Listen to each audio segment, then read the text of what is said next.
কারণ কি, এটা বিপজ্জনক, এটা অ্যাক্সিডেন্ট করে। তাহলে বলেন বিপদ কমানোর জন্য কি করা যায়? আমাদের দেশে কি ক্রিয়েটিভ ইঞ্জিনিয়ারের অভাব আছে যে এইটাকে তুলনামূলক নিরাপদ যানে রূপান্তরিত করতে পারবে? কিছু হইলেই বন্ধ করার চিন্তা মাথায় আসে কিভাবে? এত মানুষ এটা চালায়, তাদের পেট চলে, তাদের পরিবার আছে, তারা খাবে কি, তারা কি করবে? আমরা একটা অদ্ভুত দেশ তৈরি করছি রে ভাই। হকার উচ্ছেদ করো, বস্তি উচ্ছেদ করো, ব্যাটারি চালিত রিক্সা উচ্ছেদ করো, যেখানে গরিব সেখানে জুলুম। কি মহা যন্ত্রণা রে ভাই। বাংলাদেশের দুর্ঘটনা কিসে হয় বেশি, সবচেয়ে বেশি? জানেন, জানা আছে 2023 সালে সবচেয়ে বেশি দুর্ঘটনা হয় সড়কে মোটরসাইকেল দুর্ঘটনা, 2031টা। মোটরসাইকেল তো কন্ট্রোল বেশি। আপনারা যারা বলেন যে ব্যাটারি চালিত রিক্সায় কন্ট্রোল কম, তো মোটরসাইকেলে কন্ট্রোল বেশি, ওখানে কেন অ্যাক্সিডেন্ট হয়? তাহলে সবচেয়ে বেশি অ্যাক্সিডেন্ট হয় কেন মোটরসাইকেলে? অ্যাক্সিডেন্ট করে এটাই যদি যুক্তি হয়, তাহলে তো মোটরসাইকেল আগে তুলে দেওয়া উচিত, ঠিক কিনা বলেন? একটা সমস্যা থাকলে সেটা সমাধানের নানা ক্রিয়েটিভ উপায় আছে, সেটার দিকে নজর দিই। কিছু হইলেই বন্ধ, তুলে দাও, এটা ঠিক না, এটা করবেন না। আপনাদের ইনবক্সে পাওয়া একটা মেসেজ পড়ে শোনাই।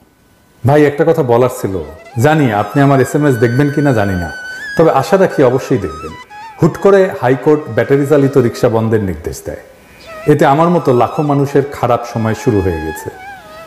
পরিবার নিয়ে কই যাবো, ঘরে খাবার নাই, টাকা নাই। আমি একজন শিক্ষিত বেকার। ভাই, এমন পরিস্থিতি হয় মনে চায় আত্মহত্যা করি, আর পারতেছি না। এই বিষয় নিয়ে কেউ কথা বলে না। একটা কথা সবাইকে বলি, উপদেশ হিসাবে নেন, পরামর্শ হিসাবে নেন, যে হিসাবেই নেন না কেন, একটা জিনিস মেনে চললে আপনার ভুল কম হবে। দেখেন, আপনার চাইতে যে দুর্বল তার উপরে কখনো চড়াও হবেন না। আপনার শিক্ষা আছে, স্বাস্থ্য আছে, টাকা পয়সা আছে, এই সব কিছুই আপনার নিজের কারিশমায় আসে নাই। আপনি ভাগ্যবান, কারণ আপনারে সৃষ্টিকর্তা সেই শক্তি আপনারে দিছেন। আপনারে শক্তি দেয় শক্তিদাতা। সেই শক্তি আপনি কিভাবে ব্যবহার করবেন? সর্বোত্তম ব্যবহার আপনি তখনই করতে পারবেন যখন আপনার সেই শক্তিকে, দুর্বলকে রক্ষা করতে আপনি ব্যবহার করবেন। আপনার চেয়ে যে দুর্বল, আপনি আপনার চাইতে শক্তিমানের উপরে দুর্বিনীত হন, কোনো অসুবিধা নাই, কিন্তু আপনার চাইতে যে দুর্বল তার কাছে বিনয়ী হন। সেলস প্রফেশনে একটা কথা আছে, কাস্টমার ইজ অলওয়েজ রাইট। আপনি মনে করবেন দরিদ্ররা অলওয়েজ রাইট। দরিদ্র যা বলবে, যা চাইবে, যেভাবে চাইবে, সেটার পক্ষে আমি থাকি। আমাকে আমার এই পজিশন থেকে কেউ সরাইতে পারবে না। আমরা কি আসলে জানি বাংলাদেশের দরিদ্র মানুষেরা আসলে কিভাবে থাকে, কি খায়, তাদের জীবন কেমন? আসেন একটু শুনি। বেশি খেতে গেলে পড়াতেও পারি না বাচ্চা কাচ্চাকে। ওই কম বেশ করে 1 কেজি আধা কেজি আলু আনিয়ে মার ভাত করে আলু চোখা করে ওইটাই আমাদের পেট চলে যাচ্ছে। 3 বেলা খাওয়া হয় না। 3 বেলাতে 1 বেলা আটা খাওয়া লাগে, 1 বেলা চাল ভাজে খেতে লাগে, 1 বেলা ভাত খাওয়া লাগে। আলু আছে, ডাল আছে, 12 জাতের সবজি আছে, এটা দিয়ে পাক করি। মাংস টাংস খাওয়া হয় না। কিস্তিওয়ালা যখন আমরা 10,000 তুলি, তবে না খাইও কিন্তু 10,000 টাকা সপ্তাহের বোঝে কত কিস্তি আসে যেটা দিতে হয়। সিলেটের চা শ্রমিকেরা, এই মানুষেরা যখন শুধু বেঁচে থাকার জন্য লড়াই করতেছে, তাদের জন্য রাষ্ট্র বা সমাজ কিছুই করে না। তাদের উপার্জনের উপায়কে কেড়ে নেওয়ার কোনো নৈতিক অধিকার কারো আছে? হাইকোর্টের আছে? নাই। আরে চা বাগানের মালিকদের বলি, ভাই আপনারা একটা জবর কিসিমের মানুষ রে ভাই। এইভাবে শ্রমিকদের শোষণ করেন, 3 বেলা খাওয়ার মতো উপার্জন তারা করতে পারে না। ভাই আপনাদের কপাল ভালো, আমি দেশে নাই। দেশে থাকলে আপনার ওই চা বাগান কেড়ে নিতাম, কেড়ে নিয়ে শ্রমিকদের বিলাই দিতাম। এখনো সময় আছে, এইদিকে নজর দেন। কিভাবে করবেন সরকারের সাথে আলাপ করেন, শ্রম মন্ত্রণালয়ের সাথে আলাপ করেন। এই জিনিস চলবে না, বলে দিলাম কলে। ব্যাটারি চালিত রিক্সাকে নিরাপদ করার ব্যবস্থা না হোক, কিন্তু এই ব্যাটারি চালিত রিক্সা নিষিদ্ধ করা যাবে না, পিরিয়ড। এবার আসেন আমরা একটা দারুণ আইডিয়া নিয়ে কথা বলি। বিপ্লবকে কিভাবে আমরা সারা দুনিয়াতে ছড়াই দিতে পারবো, বাংলাদেশকে কিভাবে একটা রিব্র্যান্ডিং করতে পারবো এই বিপ্লবের ওসিলায়। আসেন সেটা নিয়ে কথা বলি। প্রফেসর ইউনূসের সরকারের প্রত্যেক মন্ত্রণালয় তার কাজের মধ্যে দিয়ে জুলাই অগাস্ট বিপ্লবের চেতনাকে অনন্য উচ্চতায় নিয়ে যেতে পারে। প্রত্যেকটা মন্ত্রণালয় না মূর্তি বানায় না, টাকা খরচা করে দিবস পালন করে না, বরং ওই মন্ত্রণালয়ের একটা গভীর এবং জটিল সমস্যাকে সৃজনশীলভাবে সমাধানের মাধ্যমে। শুধু তাই না, বিপ্লবের এই বার্তাকে সারা দুনিয়া পৌঁছায় দেওয়া যায়। এমনকি আমরা দুনিয়ার একটা সমস্যা পুরোপুরি সমাধান করে দিতে পারি, জ্বলন্ত সমস্যাকে একেবারে সমাধান করে দিতে পারবো। এক কর্মসূচিতে অনেক সমাধান। এখন আমার ক্ষুদ্র ভ্রাতা আর ভগিনীরা কবে দাদার মাথা মুথা খারাপ হয়ে গেছে, বাংলাদেশ থেকে দুনিয়ার সমস্যার সমাধান হবে, একটা সমস্যা পুরোপুরি সমাধান, এটা কি ছেলে খেলা বললেই এলো? তাহলে আসেন দেখি। আমি আজকে দেখামু একটা পরিকল্পনা স্বাস্থ্য মন্ত্রণালয় নিয়ে। যথেষ্ট সময় আছে পরিকল্পনা বাস্তবায়ন করার জন্য, আমাদের টাকাও খরচা হবে না, বরং আমরা টাকা পাবো।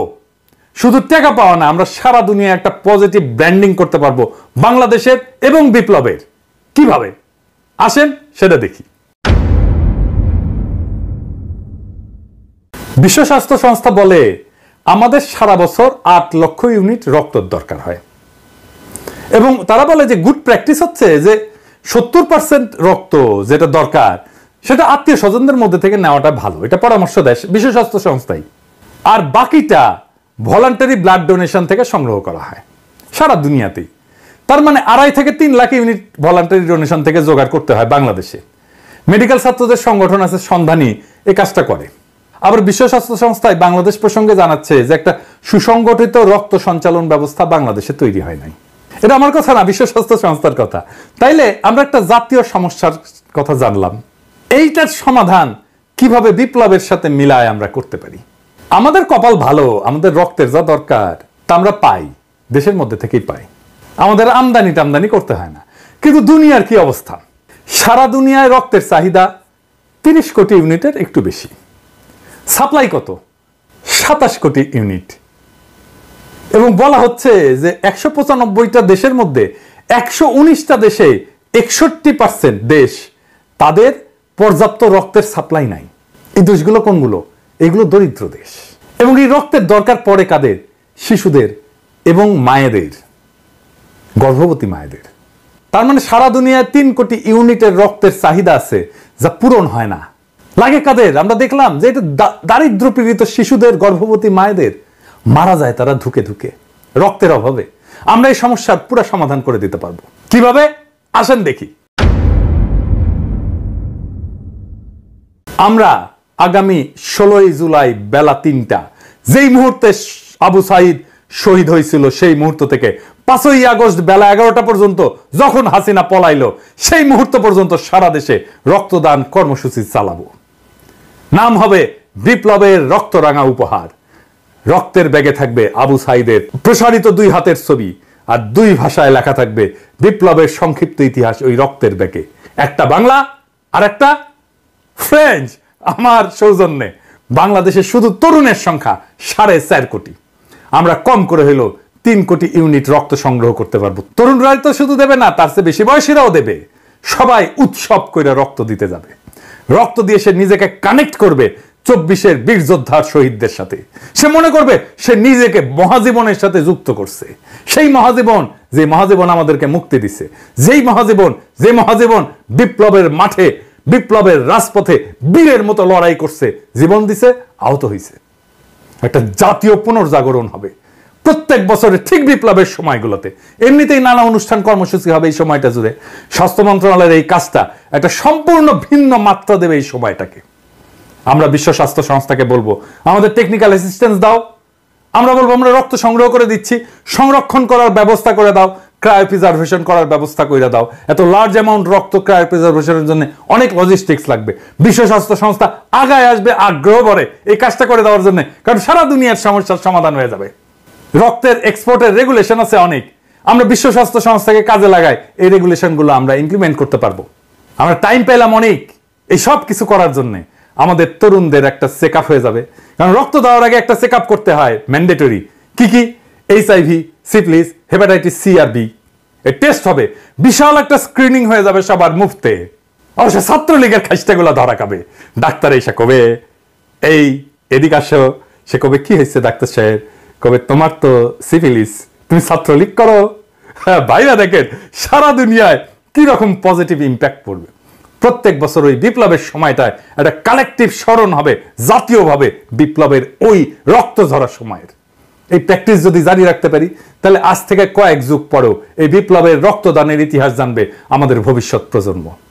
শুধু ভবিষ্যৎ প্রজন্ম না, সারা দুনিয়া জানবে কেন এই রক্তটা আমরা পাইতেছি। সারা দুনিয়ায় নানা লেখা হবে, নানা জার্নালে আর্টিকেল ছাপা হবে, বাংলাদেশ কি একটা অসম্ভব কাজ করে ফেলছে। যেই কাজ বিশ্ব স্বাস্থ্য সংস্থা সারা দুনিয়া করতে পারে নাই, আমরা সেটা সম্ভব করে দিছি 1 বছরের মধ্যে। কাজটা স্বাস্থ্য মন্ত্রণালয়ের, কিন্তু বিপ্লবকে স্বাস্থ্য মন্ত্রণালয় তার রেগুলার কাজের সাথে একটা ক্রিয়েটিভ ইনপুট দিয়া একটা বৈশ্বিক সমস্যার সমাধান করে ফেলতে পারবে। সারা দুনিয়াতে বাংলাদেশের পজিটিভ ব্র্যান্ডিং করতে পারবেন স্বাস্থ্যক্ষেত্রে। শুধু স্বাস্থ্যক্ষেত্রে না, সারা দুনিয়ায় ছড়ায় যাবে। এটা পত্রিকায় ফিচার লেখা হবে। সারা দুনিয়ার একটা বড় সমস্যার সমাধান করে দিতে পারলে সেটা নিয়ে পত্রিকায়, সারা দুনিয়ার আন্তর্জাতিক পত্রিকায় ফিচার লেখা হবে। সব মন্ত্রণালয়ে এরকম ক্রিয়েটিভ কাজ করা যায়। এই কাজটা যত ক্রিয়েটিভই হোক না কেন, এটা স্বাস্থ্য মন্ত্রণালয় করবে? আমার অনুমান করবে না, 2টা কারণে। যে কোনো ক্রিয়েটিভ পরিকল্পনা তাকেই করতে হয় যে মন্ত্রণালয়কে লিড করে। স্বপ্ন দেখতে হয় লিডারকে, প্যাশন নিয়ে তার ড্রিমকে রিয়ালাইজ করতে হয় তাকেই, লিডারকে। করতে পারলে এই পরিকল্পনা বাস্তবায়ন করলে ভালো, আমি তো খুশি, আপনারাও খুশি। না করলেও অসুবিধা নাই। আমার ক্ষুদ্র ভ্রাতা আর ভগিনীরা দেখলো, ওইটাই আমার লাভ। তারা শিখলো আউট অফ দ্য বক্স চিন্তা কইরা কিভাবে দারুণ সব পরিকল্পনা করা যায়। আমার ক্ষুদ্র ভ্রাতা আর ভগিনীদের মধ্যে কেউ কেউ যখন ভবিষ্যৎ বাংলাদেশের কাণ্ডারি হবে, সেই দিন তারা হয়তো আমার এই আজকের এপিসোডের কথা স্মরণ কইরা দারুণ দারুণ সব পরিকল্পনা করবে। সেই দিন হয়তো আমি থাকবো না, কিন্তু ওই পরিকল্পনার মধ্যেই থাকবে আমার আজকের চিন্তা। ওইটাই আমার অমরত্ব, ওইটাই আমার কালেকটিভ মেমোরিতে বেঁচে থাকা। আমার আজকের ভিডিও আজকের স্বাস্থ্য মন্ত্রণালয়ের জন্য না, আসলে আজকের ভিডিওটা আজকের সেই তরুণদের জন্য যাদের মধ্যে থেকে আসবে আমাদের আগামী দিনের স্বপ্নের সেই রাজকুমার, যারা